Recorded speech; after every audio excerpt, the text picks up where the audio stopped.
Hello guys, NautoAisDx here, and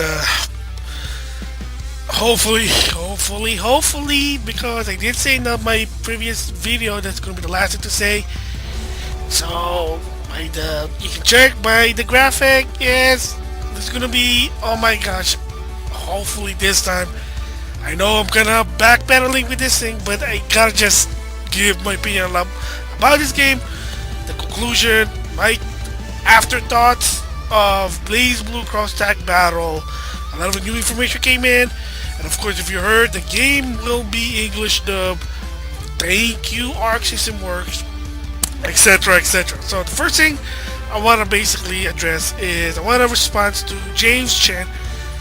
I was watching the Ultra Chen TV, and they did talk about the game, and he kind of said that a lot of people took the DLC out of proportion.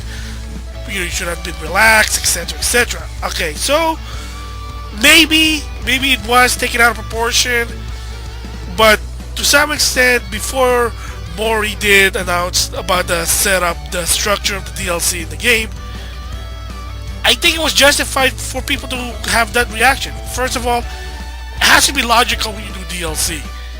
And I'm sorry to say, when I first heard about the 20 in the base roster and then 20 in the main DLC, that's, to some extent, I'm sorry to say, no offense to James, that's not logical. It's like no, it's not logical. The thing about it is that content for DLC shouldn't be bigger than the base game no matter what. The whole point of DLC is to expand on the game. Yes, at this time of age, DLC is a must to not only to longevity the game, but to make more profit. But it has to be logical. And in my opinion, 20 characters as a DLC, that's kind of weird. Like, it made more sense if, say, the base has 30 characters and 10 more DLC characters. That's more logical. So yeah, I'm sorry when people say, oh, you took it out of proportion, but then they basically announce the price. You know, you guys just say, you gotta chill out. I'm sorry, but it was justified. The video I did, the DLC controversy, was justified because it wasn't logical. I mean, kind of like Season Pass. I mean, granted, the Season Pass is cheaper than the base game, but kind of cop out a bit there. But at the same time, the content has to be DLC, because again, what it shows there is that you just want a game to be released as soon as possible, and we'll add the content later on.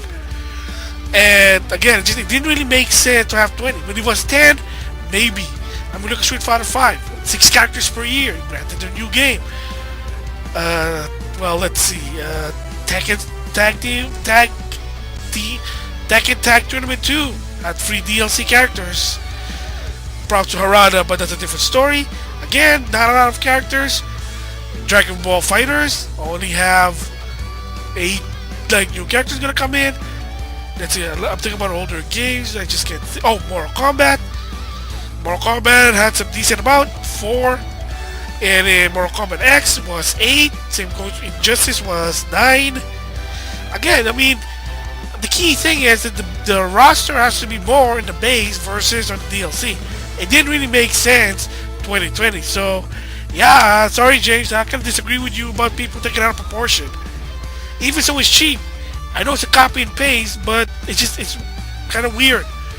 It's kind of like equivalent to, say, in the past, let's just say, if there's DLC in the Dreamcast, Marvel vs. Capcom 2, and if they did that, again, it's kind of weird and kind of paste at the same time.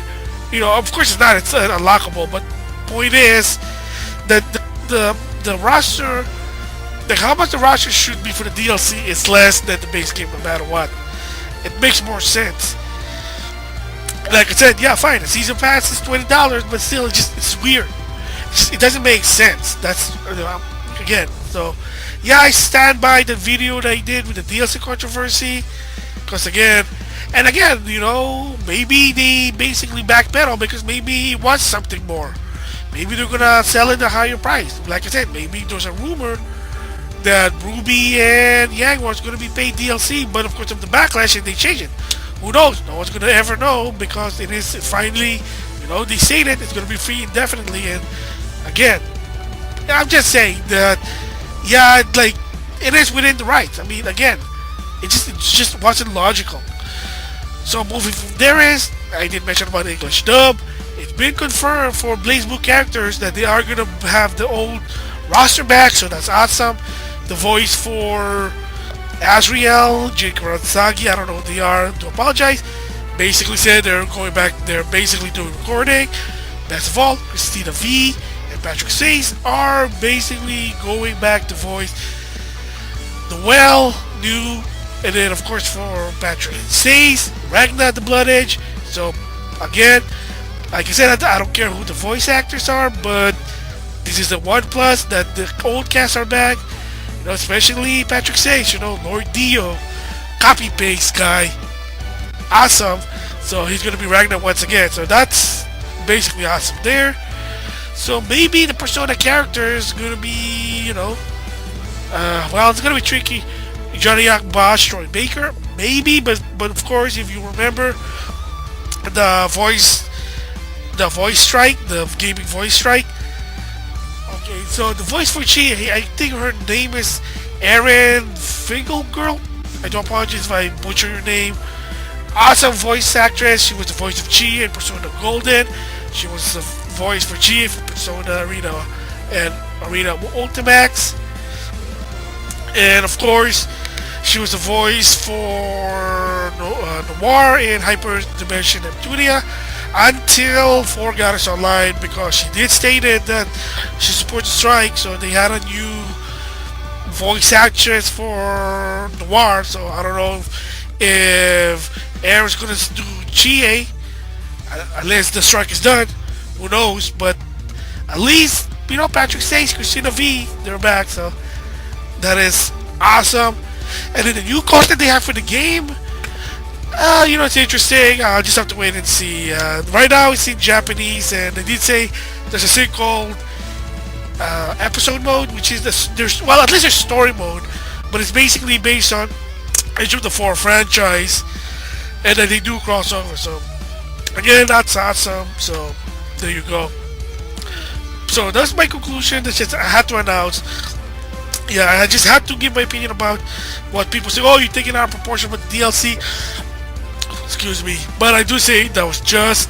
And then of course with the voice, with the English dub, yes, Christina V, Patrick Sace are back, and of course the bottom line is, I guess the cast of the BlazBlue are doing their voices again.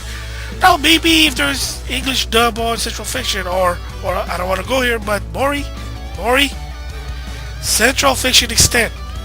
That's all I'm asking. Central Fiction Extend. Just do it. I know you didn't want to do it, but just do it. With English dub. Don't ever do this again. Don't be Tecmo Koei. Don't be Namco Bandai. All they just want to do is publish the game. Because, you know, quantity over quality.